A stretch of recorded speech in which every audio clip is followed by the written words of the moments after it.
샬롬 류선생의 구속사 천국열차 유더스 목사님의 신구약 성경 파노라마를 낭독하는 시간입니다. 지금은 요한계시록 파노라마 19장입니다. 우리 하나님이 통치하시도다. 요절은 6절. 또 내가 들으니 허다한 무리의 음성도 같고 많은 물소리도 같고 큰 내성도 같아서 가로되 할렐루야 주 우리 하나님 곧 전능하신 이가 통치하시도다. 19장의 주제는 하나님이 통치하신다는 데 있습니다. 이것이 하나님의 나라 회복입니다. 하나님 나라가 이루기 위해서는 어린 양의 혼인이 이루어져야만 하는 것입니다. 왜냐하면 어린 양의 신부들이 하나님의 백성들이기 때문입니다. 이 말씀은 우리를 창세기 1장에서 2장까지로 인도해 줍니다.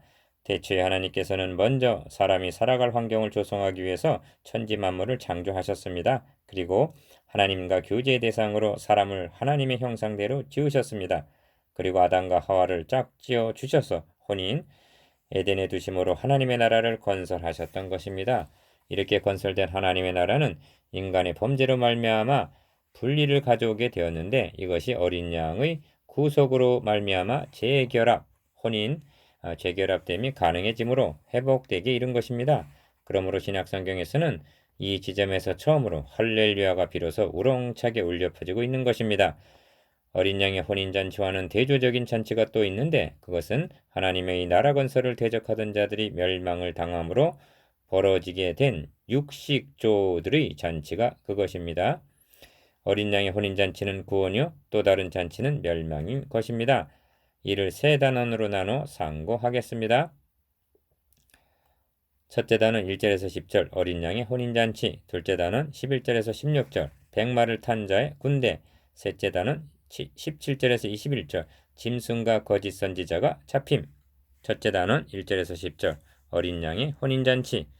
이 일 후에 내가 들으니 하늘에 허다한 무리의 큰 음성 같은 것이 있어 가로되 할렐루야 구원과 영광과 능력이 우리 하나님께 있도다. 1절 1. 바빌론에 대한 심판이 종료되자 19장에서 최우선적으로 울려 퍼진 것이 할렐루야입니다. 신약 성경에서 할렐루야가 처음 등장하는 곳이 여기입니다.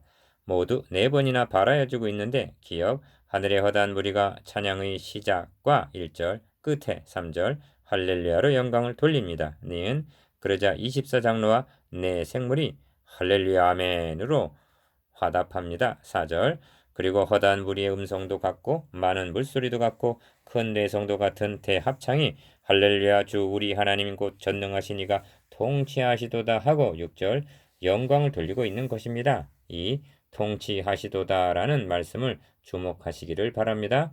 이것이 이 시점에서 할렐루야의 빵파르가 울려 퍼지는 이유이기도 합니다. 기억 구역성경에서 할렐루야가 처음 등장하는 곳은 시편 104편입니다. 시편 기자는 죄인을 땅에서 소멸하시며 악인을 다시 잊지 못하게 하실지로다. 내 영혼아 여호와를 송축하라 할렐루야를 외치고 있는 것입니다. 104편 35절 지금 우리는 계시록에서 죄인을 땅에서 소멸하시며 악인을 다시 잊지 못하게 하시는 그 날을 목도하고 있는 것입니다. 니은 유대인들은 시편에 수록된 15편의 할렐루야 시편을 유월절과 초막절에 낭독했다고 합니다. 유월절이란 할렐루야 구원과 영광과 능력이 우리 하나님께 있도다 한 1절 구원하심이며 초막절이란 광야 생활을 마치고 약속의 땅에 들어가게 된 것을 기념하는 할렐루야 주 우리 하나님 곧 전능하신 이가 통치하시도다 한 6절 통치하심에 대한 예표인 것입니다. 궁극적으로 할렐루야는 하나님의 통치하심을 찬양하는 것입니다. 3.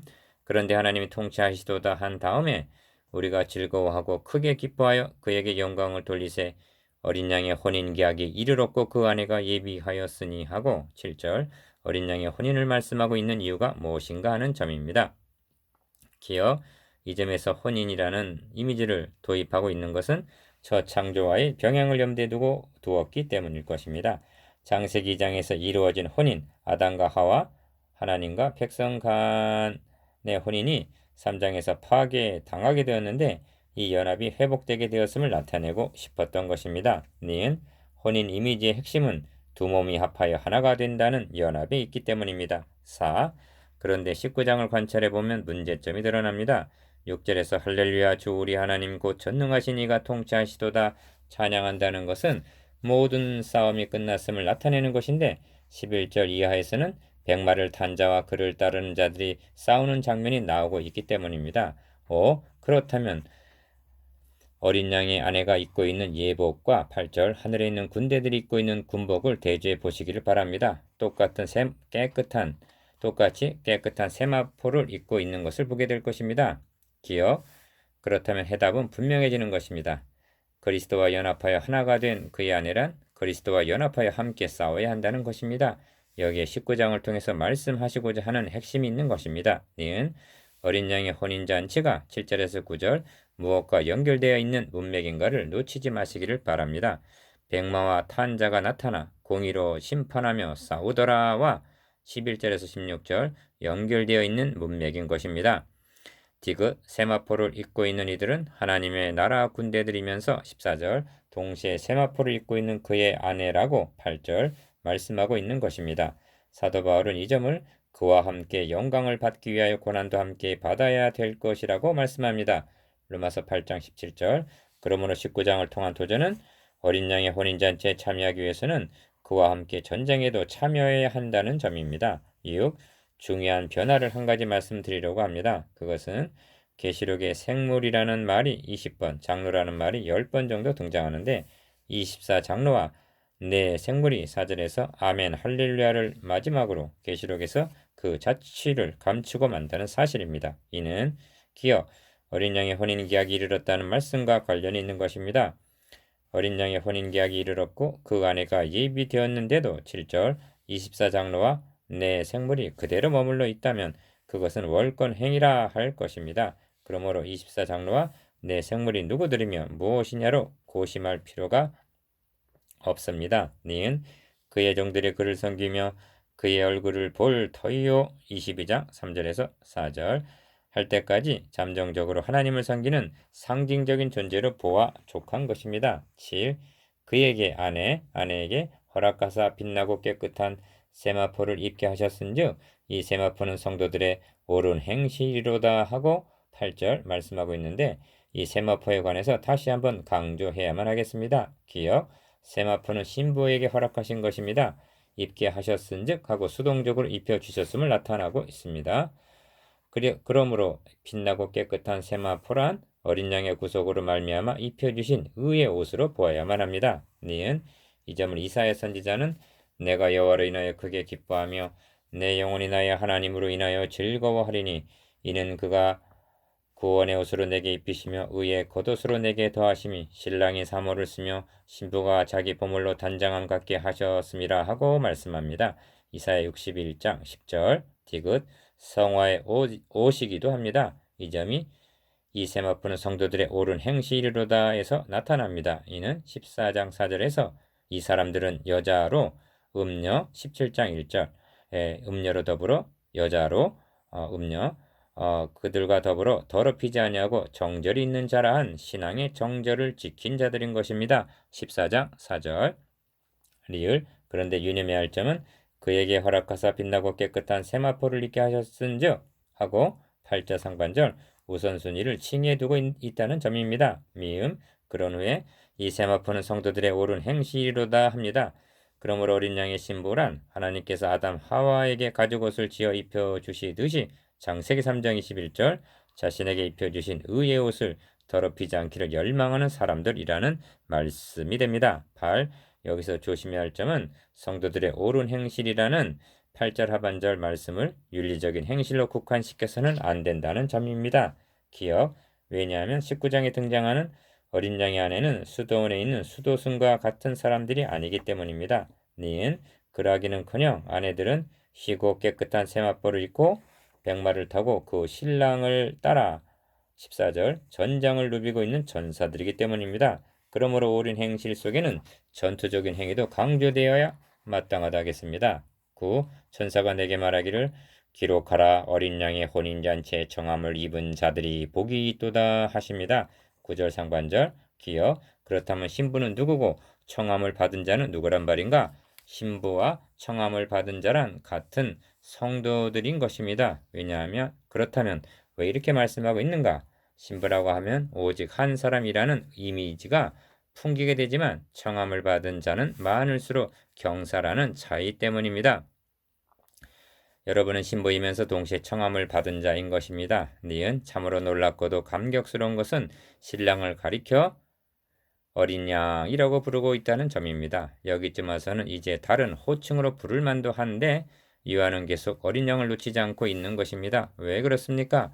이 영광스러움이 가능하게 된 것은 은이나 금같이 없어질 것으로 한 것이 아니오 오직 흠없고 점없는 어린 양 같은 그리스도의 보배로운 피로 되었음을 베드로전서 1장 18절에서 19절 잊지 않게 하기 위해서인 것입니다.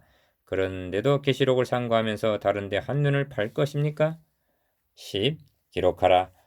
기록하라. 이것은 하나님의 참되신 말씀이라 하기로 9절 요한은 이 말씀만을 기록한 것이 아닙니다. 기억. 그럼에도 특별히 기록하라 하심은 하나님의 참되신 말씀임을 강조하기 위해서입니다.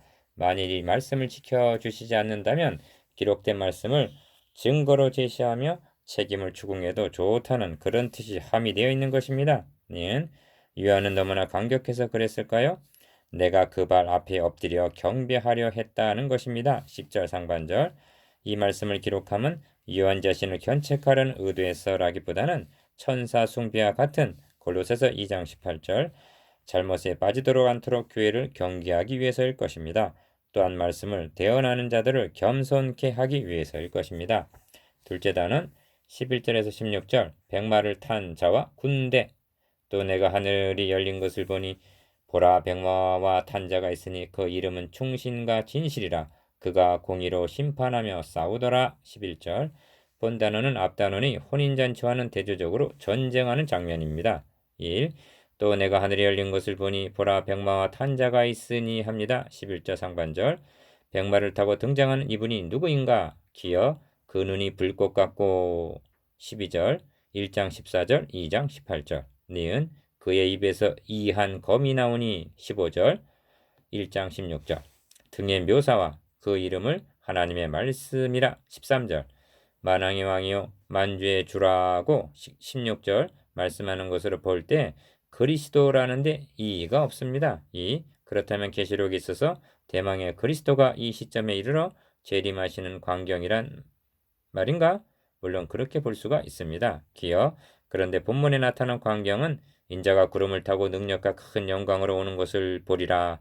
마태복음 24장 30절 내가 너에게 이르노니 이후에 인자가 권능의 우편에 앉은 것과 하늘 구름을 타고 오는 것을 너희가 보리라 하신 마태복음 26장 64절 광경과는 다르다는 점입니다. 니은 복음서뿐 아니라 계시록에서도 볼지어다 구름을 타고 오시리라.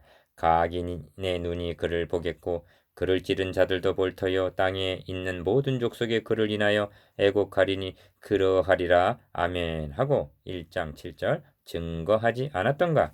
그런데 어째 백마를 타고 오시는 것으로 묘사되어 있는가? 3.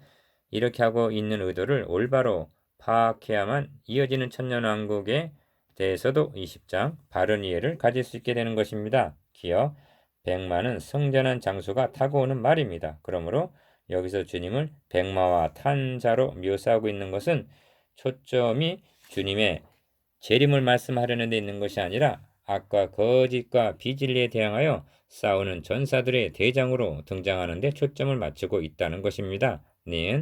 이 점은 그가 피 뿌린 옷을 입었다는 것과 13절 그를 따르는 자들을 천사라 하지 않고 하늘에 있는 군대들이라고 말씀하면서 그들도 백마를 타고 따르더라고 14절 말씀하고 있는 데서도 드러납니다. 재림하시는 주님이 피 뿌린 옷을 입고 오시겠습니까? 4. 그렇다면 이런 물음이 제기됩니다. 계시록에서 주님은 언제 어디서 재림하시는가? 기억 6장 16절에서 17절까지 해서 보호자에 앉으신 이의 나체서와 어린 양의 진노에서 우리를 가리우라. 그들의 진노에 큰 날이 이르렀으니 이렇게 말씀한 이 장면도 재림의 날로 볼 수가 있을 것입니다. 니은 또한 새 더러운 영이 용의 입과 짐승의 입과 거짓 선지자 입에서 나오니 저희는 귀신의 영이라 이적을 행하여 온 천하 임금들에게 가서 하나님 곧 전능하신 이의 큰 날의 전쟁을 위하여 그들을 아마겟돈으로 모으더라 한 16장 14절 이 큰 날도 바로 그날이요 디귿 또한 우리가 즐거워하고 크게 기뻐하여 그에게 영광을 돌리세. 어린 양의 혼인 기약이 이르렀으니 한 19장 7절 기약이 이르렀다는 말도 주님의 재림의 기약으로 볼 수가 있을 것입니다. 감히 말씀드립니다만 계시록에는 재림하시는 장면이 없다고 말씀드릴 수가 있습니다. 계시록에서 주님은 전사들의 대장으로 등장하실 뿐입니다. 17장 14절에서 저희가 어린 양으로 더불어 싸우려니와 한 표현으로 보면 주님은 19장 11절 이전부터 벌써 싸우고 계시다는 것이 되는 것입니다. 재림에 관하여는 첫 장에서 볼지어다 구름을 타고 오시리라 말씀하고 1장 7절 마지막 장에서 보라 내가 속히 오리니 하고 말씀하고 있을 뿐입니다. 22장 12절 5. 여기에 계시록의 성격과 목적을 이해하는 데 중요한 요점이 있다 하겠습니다. 기억 계시록은 주님의 재림의 시기와 광경을 묘사하려는 데 주안점을 두고 있는 것이 아니라는 것입니다. 만일 그러했다면 재림 광경을 장엄하고 영광스럽게 묘사했으리라고 여겨집니다. 이는 무엇을 말해주고 있느냐 하면 계시록이 주님의 재림 직전의 어느 짧은 기간에 되어질 일들을 말씀하고 있는 것이 아님을 나타내줍니다. 이후 다시 계시록의 목적을 요약을 한다면 기억 1장에서 7별을 잡으시고 7 금촛대 사이에 다니시는 분으로 나타나신 주님은 2장에서 3장까지 해서 7교회에게 이겨라 하고 격려하시고 디귿 4장에서 19장까지 해서는 선한 싸움을 싸우는 전사들을 진두지휘하시다가 20장에서 22장까지 해서는 원수들에게는 보응을 이기는 자들에게는 보상이 주어지는 것이 계시록의 골격이라 할 수가 있습니다. 7. 그렇다면 계시록의 목적은 분명해지는 것입니다.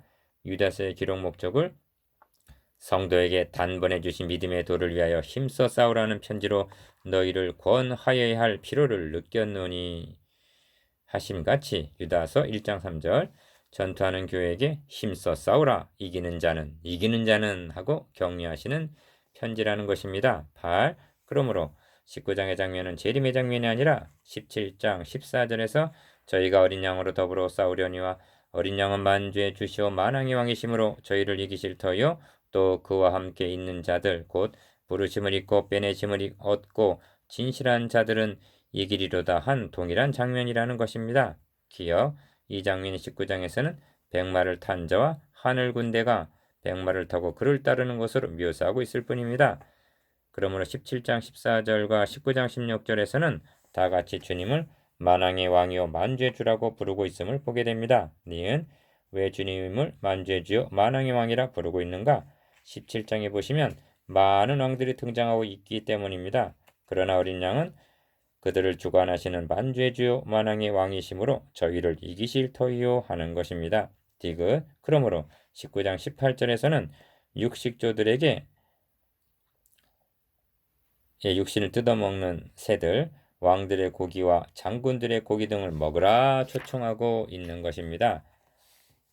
9. 하늘에 있는 군대들이 시고 깨끗한 세마포를 입고 백마를 타고 그를 따르더라 합니다. 14절 기억 이 점에서 하늘에 있는 군대들의 군복을 주목해 볼 필요가 있습니다. 희고 깨끗한 세마포를 입고 있다고 말씀합니다. 19장 14절 이것이 진리를 가리키는 것이라면 군복으로는 어울리지도 않을 뿐더러 적탄을 막아줄 갑옷도 되지 못할 것입니다. 니은 그러므로 이 세마포는 의롭다 하신 이는 하나님이시니 누가 정죄하리요 한 로마서 8장 33절 칭의로 보아야만 하는 것입니다. 디귿 이 하늘 군대들은 17장 14절에서 또 그와 함께 있는 자들 곧 부르심을 입고 빼내심을 얻고 진실한 자들과 동일한 전사들인 것입니다. 리을 궁극적으로는 또 여러 형제가 어린 양의 피와 자기의 증거하는 말을 인하여 저를 이기었으니 그들은 죽기까지 자기 생명을 아끼지 아니하였도다 한 12장 11절 그 전사 바로 당신입니다. 리을 1장 16절과 2장 1절에서 오른손에 7뼈를 붙잡고 7 금촛대 사이에 다니시는 이라 하심을 상기하십시오. 그 주님은 계시록 내내 십자가 군병들 사이에 계셨고 그들을 오른손에 붙잡고 계셨고 선봉에서 싸우신 야전군 사령관이시라는 것입니다. 그러므로 교회는 승리할 수가 있는 것입니다. 셋째 단은 17절에서 21절 짐승과 거짓 선지자가 잡힘 또 내가 보매 그 짐승과 땅의 임금들과 그 군대들이 모여 그 말 탄 자와 그의 군대로 더불어 전쟁을 일으키다가 19절 1. 본 단원을 해석하는 열쇠는 19절이라 할 수가 있는데 이는 본 단원뿐만이 아니라 중심 부분을 12장에서 18장 이해하는 데 중요한 역할을 합니다. 기억, 그 짐승과 땅의 임금들과 그 군대들이 모여 그 말탄 자와 그 군대로 더불어 전쟁을 일으킨다고 말씀합니다. 19절. 니은 모든 전쟁은 바벨론의 멸망과 함께 18장까지 해서 다 끝난 줄로 알고 있는데 또 전쟁을 일으킨다고 말씀합니다. 디귿 도대체 계시록에서는 누가 더불어 리을 무엇을 위한 미음 몇 번의 전쟁을 치러야만 하는가? 이 점에 명백해야만 혼란을 겪지 않게 됩니다.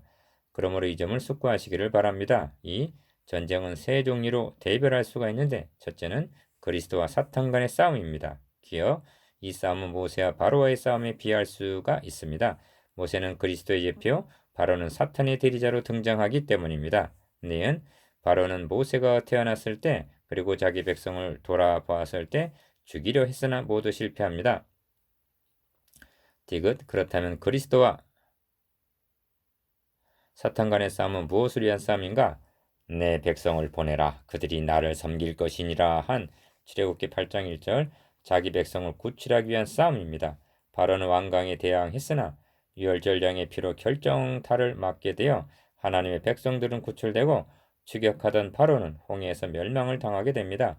이는 주님과 사탄 간의 싸움을 예표적으로 보여주고 있습니다. 리을 이 전쟁은 주님이 싸우신 싸움입니다. 우리는 이 싸움을 12장에서 본 바입니다. 3. 둘째는 예수의 증거를 가진 성도들, 예수의 증거를 가진 자들과 12장 11절, 17절 사탄의 하수인들인 짐승과 거짓 선지자들 간의 싸움입니다. 13장 1절, 11절 이 싸움은 두 양상으로 나타나는데 기억, 박해 13장 7절과 미혹 13장 14절로 공적을 해와도 인내로 믿음을 지키는 13장 10절, 14장 12절 방어적인 싸움과 니은 적극적으로 순교를 당하면서 복음을 증거하여 11장 7절, 12장 11절 하반절 하나님의 나라를 확장시켜 나가는 공격적인 싸움으로 나타나게 됩니다. 짐승은 성도들의 믿음을 꺾기 위하여 짐승의 표를 가지지 않은 자는 매매도 못하게 하고 복음이 확산되지 못하게 하려고 증인들을 죽이기까지 합니다. 디귿 이 싸움은 성도들이 싸워야 할 싸움인데 이 싸움은 주님의 승천하심으로부터 다시 오시기까지 전 기간에 걸쳐서 싸워야 하고 승리해야 할 전쟁인 것입니다. 리을 명심해야 할 점은 성도들의 싸움은 주님께서 대표자 간의 싸움에서 승리해 놓으신 싸움을 싸우는 것이라는 사실입니다. 4. 셋째는 최후의 전쟁입니다. 이 싸움은 주님의 재림으로 벌어지게 되는데 이 싸움이 바로 본문 19장의 싸움인 것입니다. 기억, 이는 싸움이라기보다는 심판이라 함이 더욱 적절할 것입니다. 그러므로 11절에서는 그가 공의로 심판하며 싸우더라 하고 심판임을 말씀하고 있고 2절에서도 그의 심판은 참되고 의로운지라 음행으로 땅을 더럽히게 한 큰 음녀를 심판하사 자기 종들의 피를 그의 손에 갚으셨도다 하고 심판임을 거듭 말씀하고 있는 것입니다. 니은 그러므로 전능하신 이 맹렬한 진노의 포도주 틀을 밟겠고 하시는 것입니다. 15절 하반절 디귿 그런데 짐승이 잡히고 그 앞에서 이적을 행하던 거짓 선지자도 함께 잡혔다는 20절 의미에서는 전쟁이라고 말할 수가 있는 것입니다. 5. 이 점에서 명백히 해둬야 할 점이 있습니다. 영적 전쟁이란 기억, 성과 하나님과 사탄 간의 싸움이 아니라는 점입니다. 만일 그렇게 말한다면 하나님 되심에 손상을 입히는 결과를 낳게 되기 때문입니다. 니은 뿐만이 아니라 모든 전쟁은 하나님의 허용 작정 중에 이루어지는 싸움이라는 점입니다. 하나님의 주관하심을 벗어난 채 되어지는 일이란 있을 수가 없기 때문입니다. 이유 또 명심해야 할 점은 성자 하나님이신 그리스도와 사탄 간의 싸움도 12장에서 본 바와 같이 말씀이 육신을 입고 오시기 때문에 가능해진다는 것입니다. 기억 이 점을 하나님께서는 여자의 후손은 너의 머리를 상하게 하리라고 말씀하셨던 것입니다. 니은 그러므로 주님께서 부활 성천하신 이후로부터 재림하시기까지 전 기간에는 그리스도께서 성도들 속에 성령으로 내주하셔서 이 싸움을 계속 싸우고 계시다는 각성입니다. 에베소서 2장 17절 7 그러므로 영화로우신 몸으로 재림하시는 주님께서 짐승이나 거짓 선지자들, 사람들과 싸우신다는 것은 어불성설인 것입니다. 그것은 심판입니다. 기억 6장 15절에서 17절을 상기하시기 바랍니다. 땅의 임금들과 왕족들과 장군들과 부자들과 강한 자들과 각 종과 자주자가 굴과 산 바위 틈에 숨어 산과 바위에게 이르되 우리 위에 떨어져 보좌에 앉으신 이의 나체서와 어린 양의 진노에서 우리를 가리우라. 그들의 진노에 큰 날이 이르렀으니 누가 능히 서리요 하고 절규하게 되는 것입니다. 니은 이 절규하는 여러 계층의 사람들과 19장 18절에서 왕들의 고기와 장군들의 고기와 장사들의 고기와 말들과 그 탄 자들의 고기와 자유한 자들이나 종들이나 물은 대사하고 모든 자의 고기를 먹으라 하더라는 말씀과 일치하고 있음을 주목하시기를 바랍니다. 그렇다면 이것이 싸움입니까? 보호제에 앉으신 이와 어린 양의 진노요 심판인 것입니다. 리을 이런 맥락에서 볼 때 전천년설 즉 주님께서 재림하셔서 천년 동안 왕 노릇하시다가 천년이 찬 후에 또다시 곡과 마곡과의 20장 7절에서 8절 전쟁을 벌인다는 주장은 주님의 영광을 훼손하는 것이 되는 것입니다. 8. 그런 의미에서 지금까지 싸워온 대적들과 전쟁에 대한 정리가 필요하게 됩니다. 먼저 대적들인 기역, 붉은 용 12장 3절, 니은, 바다 짐승, 적거리시도 13장 1절, 디귿, 땅 짐승, 거짓 선지자 13장 11절, 리을, 큰 음녀 17장 1절, 미음, 큰 바벨론 17장 5절 이란 이것들이란 별개의 대적이 아니라 머리가 7이여 뿔이 10이라 한 묘사처럼 한 몸에 여러 개의 머리가 달린 공동 운명체로 보면 되겠습니다. 말하자면 그들은 한 진영이요 한 덩어리라는 말입니다. 9. 또한 여러 번 대폴이 된 전쟁을 즉 기역 16장 16절에 나오는 아마겟돈 전쟁과 니은 17장에서 큰 음녀에 받을 심판이라 한 17장 1절 그러한 심판과 디귿 17장 14절에서 짐승과 열왕이 저희가 어린 양으로 더불어 싸우려니와 한 싸움과 리을 18장에서 무너졌도다 큰 성 바벨론이여 한 18장 2절 그러한 심판과 미음 19장 19절에서 20절까지 해서 짐승이 잡히고 그 앞에서 이적을 행하던 거짓 선지자도 함께 잡히니 라고 한 전쟁 등이 별개 전쟁이 아니라 동일한 전쟁을 말씀하고자 하는 주제에 따라 여러 각도로 보여주고 있을 뿐이라는 것입니다. 10. 이 점을 좀 더 확정할 필요가 있습니다. 기억 16장을 자세히 관찰해 보십시오. 13절에서 짐승과 거짓 선지자가 동시에 등장하여 니은 14절에서는 새 영이 아마겟돈이라 하는 곳으로 왕들을 모으더라 합니다. 디귿 그런데 이들 용과 짐승과 거짓 선지자와 바벨론이 마지막 재앙인 일곱째 대저 심판에 의하여 16장 17절 멸망하게 되고 리을 그러자 성전에서 큰 음성으로 되었다 하고 18절 심판이 끝났음을 선언하고 있는 것입니다. 미음 그런데 19장 20절에서도 짐승이 잡히고 거짓 선지자도 함께 잡혔다고 말씀함을 볼 때 이것이 동일한 장면임을 드러내주고 있습니다. 만일 별개의 사건이라고 말한다면 보호자로부터 되었다 하신 것을 16장 17절 무색하게 만드는 것이 되고 맙니다. 11. 그렇다면 16장 이후에 전개되고 있는 17장에서 20장까지의 내용은 무엇인가? 용과 짐승과 거짓 선지자와 바벨론의 멸망을 좀 더 확대해서 자세히 설명해주고 있는 내용인 것입니다. 기억 17장에서 18장까지에서는 바벨론의 멸망을 자세히 말씀해주고 있습니다. 니은 19장 11절에서 21절까지에서는 짐승과 거짓 선지자에 대한 심판을 설명해주고 있습니다. 디귿 마지막으로 20장 7절에서 10절까지에는 용 곧 옛뱀이요 마귀요 사탄인 그의 멸망을 설명해주고 있는 것입니다. 12. 이렇게 보면 20장 7절 이하에 나오는 곡과 마곡을 미혹하여 벌어지게 되는 싸움도 주님이 재림하신 후 그러니까 천년 왕국이 지난 후에 일어날 전쟁이 아니라 16장에서 나오는 싸움과 동일한 전쟁이 되는 것입니다. 기억 16장 14절의 온 천하 임금들을 큰 날에 전쟁을 위하여 모으더라는 장면과 20장 8절에서 땅 사방 백성 곧 곡과 마곡을 미혹하고 모아 싸움을 붙이리니 한 장면이 동일한 장면이라는 것입니다. 니은 그러므로 이 싸움은 일어나지 않습니다.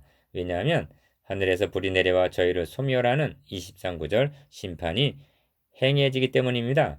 이르 16장에서는 마지막 7째 대접을 공기 가운데 쏟는 것으로 되어 있습니다. 16장 17절 디귿 그런데 이를 천년왕국 후에 곡과 마곡과의 전쟁이 일어나는 양 해석한다면 주님의 대림으로 도래하게 되는 하나님의 나라 완성을 이상하게 만드는 결과를 낳게 되는 것입니다. 13. 전사들이여 선을 행하다가 피곤하고 낙심이 되십니까? 보라 백마와 탄자가 있으니 그 이름은 충신과 진실이라 그가 공의로 심판하며 싸우더라 하신 11절 장면을 바라보시기를 바랍니다. 그리고 여러분도 세마포를 입고 백마를 타고 그를 따르시기를 간절히 기원합니다. 14절 전쟁은 잠시 동안이지만 어린 양의 아내로서의 영광은 영원한 것입니다.